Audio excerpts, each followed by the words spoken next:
Welcome back to Westwood Engineering. Today we're going to talk about how to put a handle on a cup, and to do that we're going to go ahead and use this swept boss base tool up here in a spline. So see, there's my cup. First thing I need to do is to find a sketch plane that goes through the middle of the cup. I could use either the front or the right plane. I'll use the front plane. Select my front plane, sketch tab, sketch button. Now what I need to do is I need to basically do a profile that the handle will follow. Use the spline tool for this. It's probably the most handy tool. Select it, click once on the edge of the cup. Pull your tool out and begin an arcing motion down to create your handle. End on that same edge of the cup and double click. Happy with that spline? I'll go ahead and accept it. I can dimension to my spline points. I'll just show you an example. I'll dimension to the location of that point and I'll make it 1.625.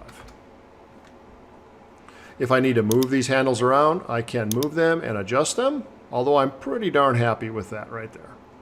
Looks nice to me. So I'm out of my spline tool. Now what I want to do is do my sweep. So here's the tool button for the sweep of a boss base. Go ahead and click on it. And it asks me a couple different questions. I'm going to do a circular profile, a predefined profile, and now all I need to know is what size of a circle I want to use, and this button, what the path is. I click on the path, you'll see that highlights. And it also previews my swept path. I can adjust the size. I've got it at 0.2 now, but you'll notice that the ends are a little wonky. So if I want that to get fixed, what I want to do is click here on Options and Align with End Faces. That will extend it into my cup. You'll notice also that it doesn't extend through the inside of the cup.